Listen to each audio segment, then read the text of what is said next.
Okay, so for this class, I would like to continue our previous lesson with communication approach. Okay, so this is chapter 10 based on your Cooper book. Okay.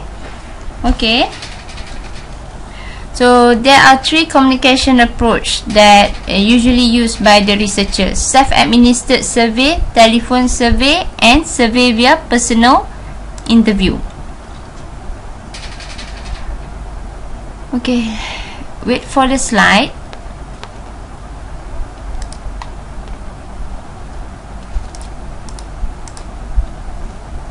So usually self-administered survey can be delivered by using post service, facsimile, courier, or also can use the computer to intercept the survey.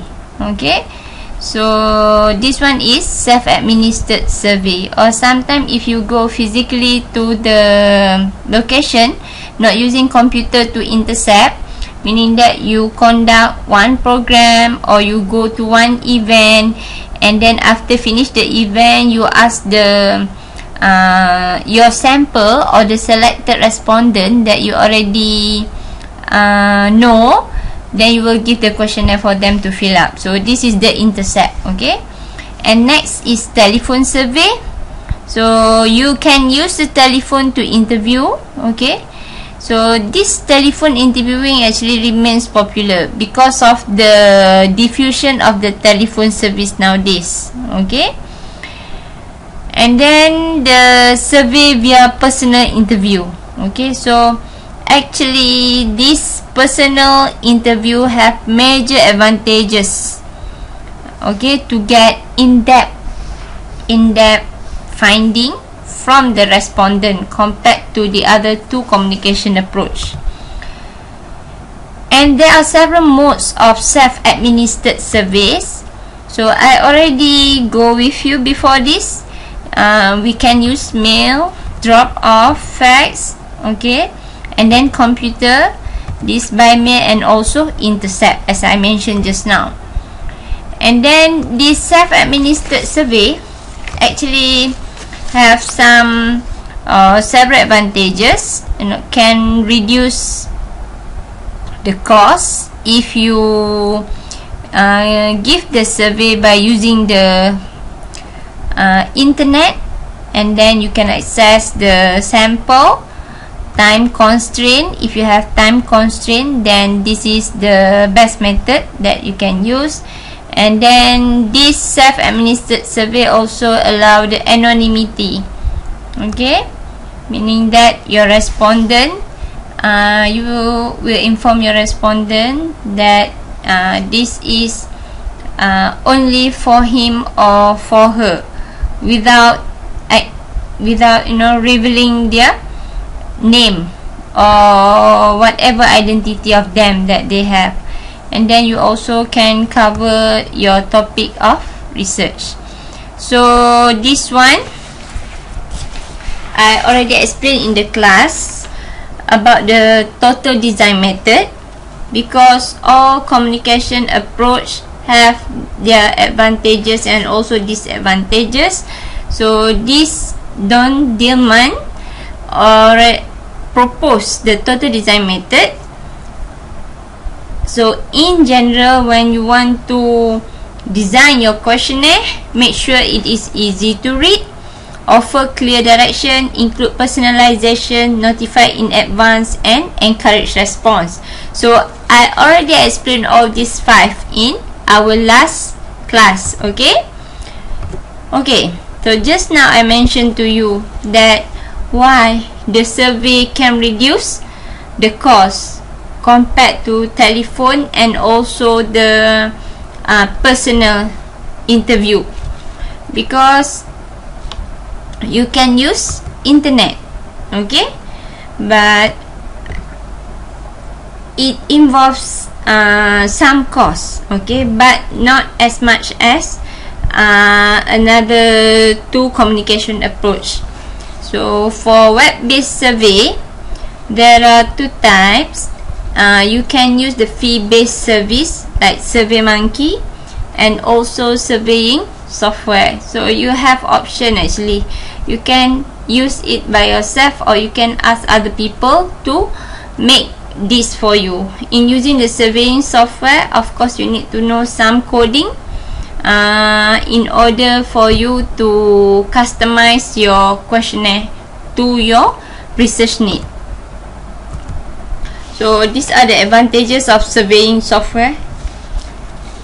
Questionnaire design in word processing environment. So you can design the good questionnaire because the software provide you the template, okay, and then question and skill libraries already have automated publishing to the web. So it's easy because already because this is the surveying software, so all the need for you that you need to do with your questionnaire already here, okay.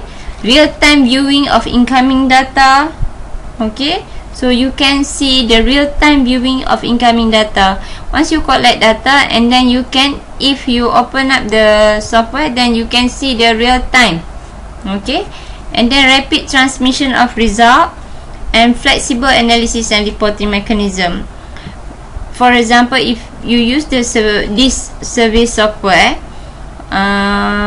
it allow you to use whatever kind of analysis that or reporting that you want. So not only limited to one option, okay. So this is the advantages and disadvantages of the web as a survey research venue. Cost saving, short turnaround, you can get it immediately. Use of visual stimuli, and then access to participant, perception of anonymity, because as I mentioned in our last class, respondent will think that no one know that he or she respond to the internet survey, okay. But actually we can, if we use the software as a researcher.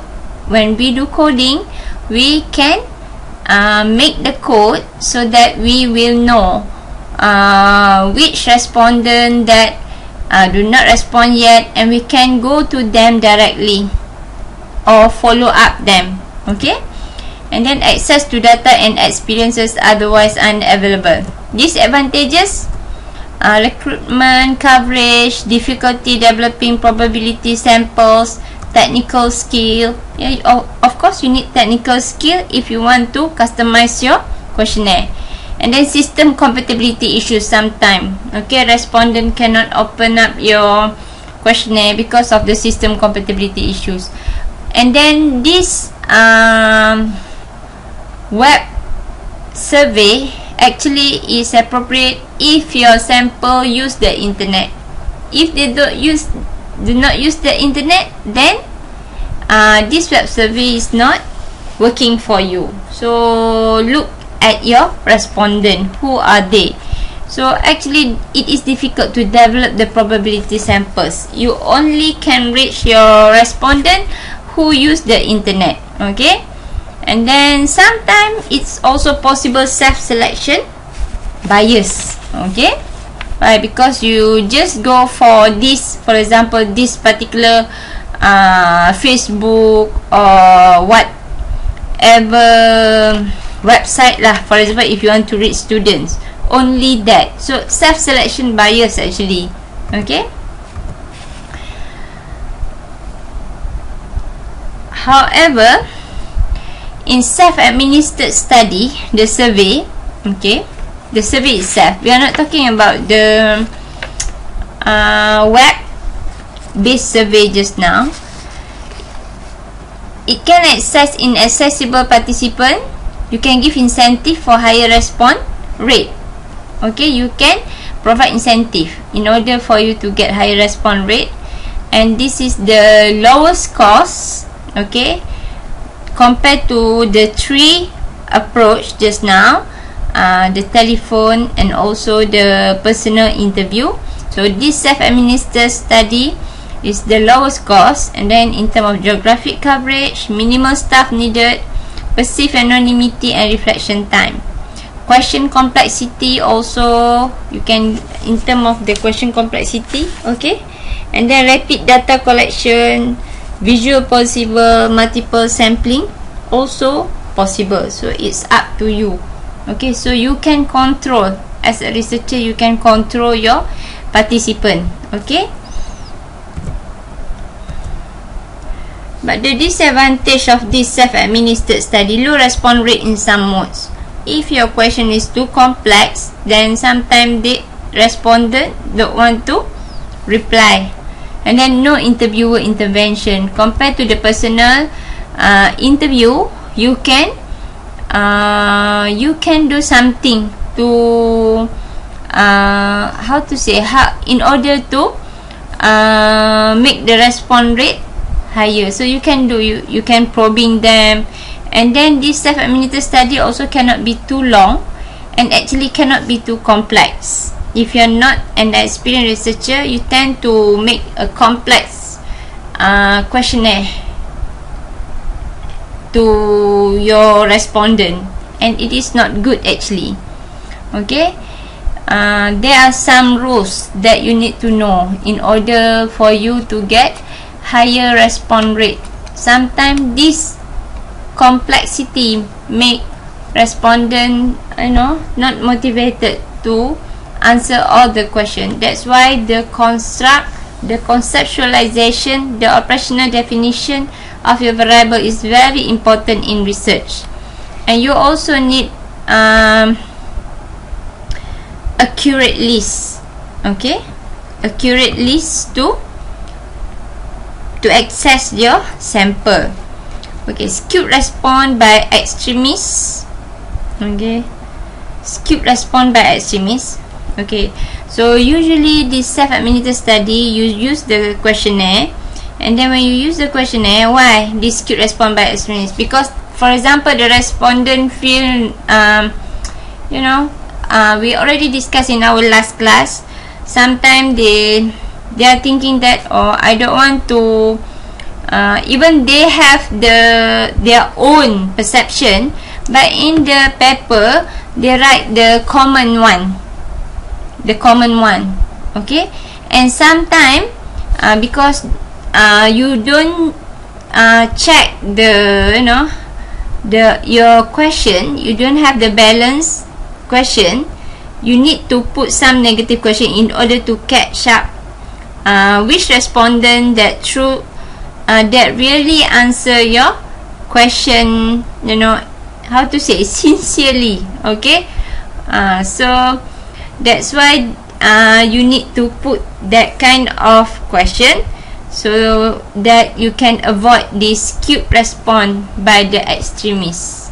Okay, skewed, skewed, like, for example, you have the scale 1 to 5, okay. Usually your respondent will answer in the middle, okay, number 3 for example, or number 4, okay.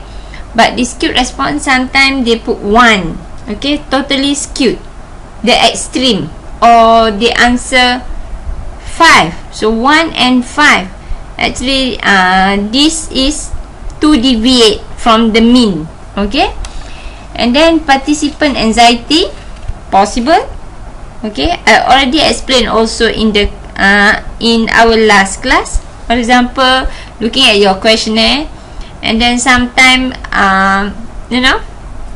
you feel not satisfied with the question, okay. And then the participant also feel not good, and it also will reflect the finding of your result. And then direction necessary, so you need to put the clear direction, okay. We already discussed also. Need for low distraction environment and security. Okay, how to improve the response rate? Give advance notification, okay, because you want to give them the questionnaire, and then give reminder. For example, if you already give them the questionnaire, and then during certain period, if you don't have any reply, then you remind them, okay. and then written direction and devices. So you need to clearly state, okay, how to return the questionnaire. And then you also can give the monetary incentive in order to improve your response rate. Give the deadline, okay. No deadline also not good. If you based on research, if you give a deadline, so actually it can improve the response rate. And then you need to promise them, okay, you won't reveal their identity, okay, and they appeal for their participation. You have to make them feel your response is really important for your research, and they will contribute something to the nation, for example. So all these matters in order to improve the response rate of your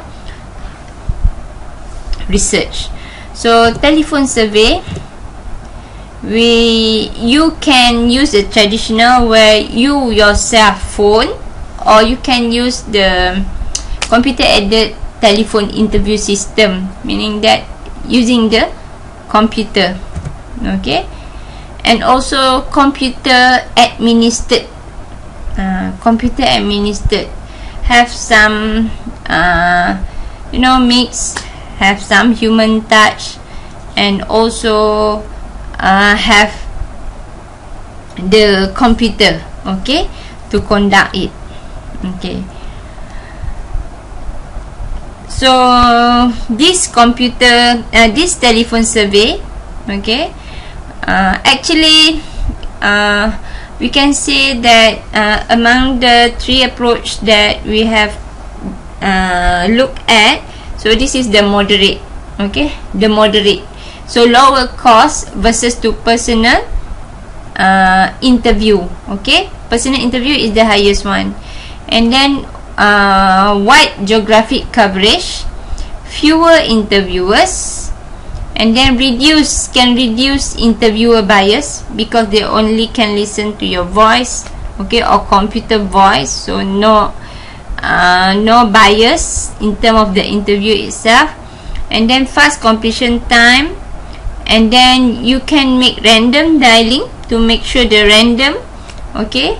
And then you also can use the computer, okay. You can use the chpt to make it standardized, okay, very structured, okay. So the disadvantages, lower response rate. Why? Sometimes the directory, the obsolete of the directory phone, okay. And then early termination, okay. Some respondent don't like, feel that when you want contact them, and then they can say, oh, this number is not familiar, and then they will terminate your phone call. Then you can accept them, then you need to go for another number, okay. Higher cost if geographically dispersed sample. For example, if you want to contact someone at Johor, Sabah, Sarawak, okay, and then limited interview length. So of course you need to put some in terms of interview length is very limited, because it involves cost. Of course you will make it short, okay. And then inaccessible population, because due to the the number is not available, or available but cannot be contacted. Limited complexity of scale. The complexity of scale also limit compared to the one that you can give through the questionnaire design, because this is the telephone survey, okay. So most of the time you will use the sound, okay.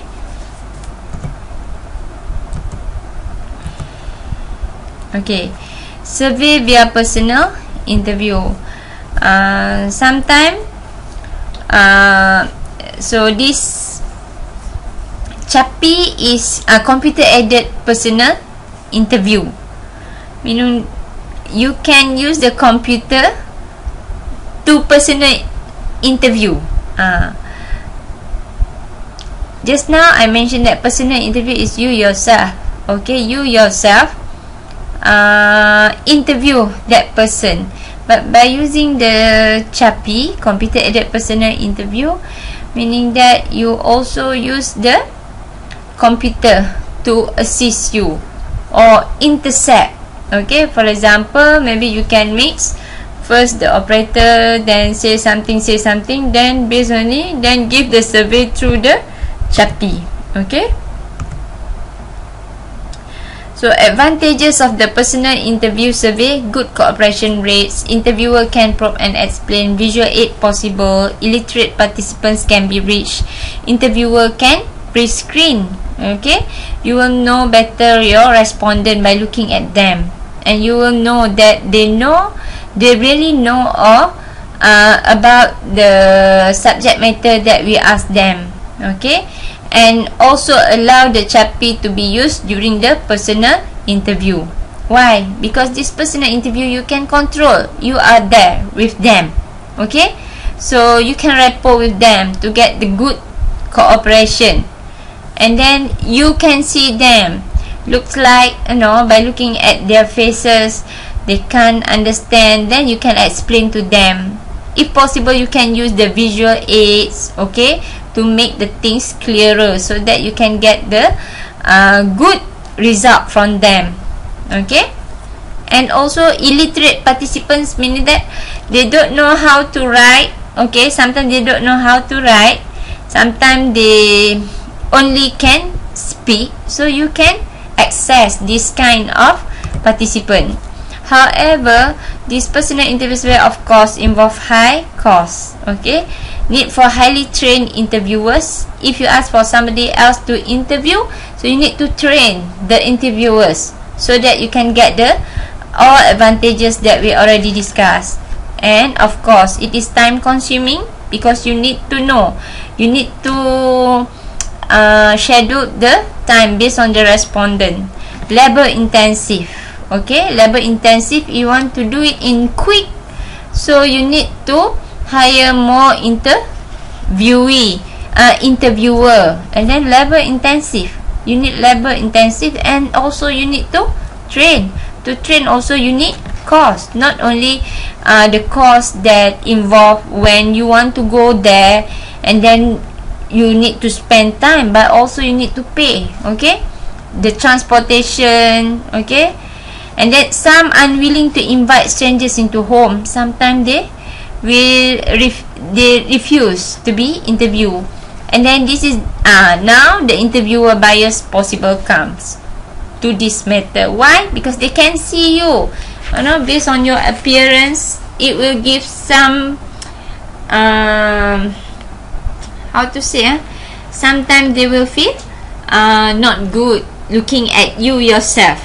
Okay, because maybe you are senior, you have some position, or the position lower from them, also can give the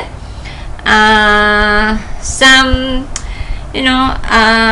unless you are very good at the interviewer skill. Okay, like I mentioned in our last class, to be a good interviewer, you don't need to have a good pose. What are the things that you need to have is the interpersonal skill. If you have good interpersonal skill, you know how to make rapport and so on, inshallah everything will be fine. Okay,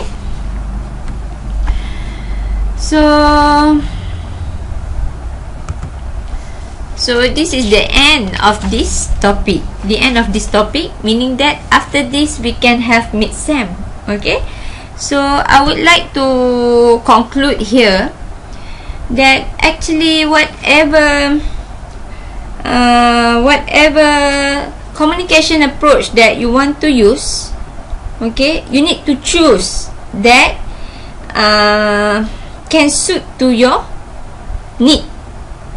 Okay, for example, in term of the time, in term of the cost. Okay, so then all these three can be used, and also you can mix up all these three approaches.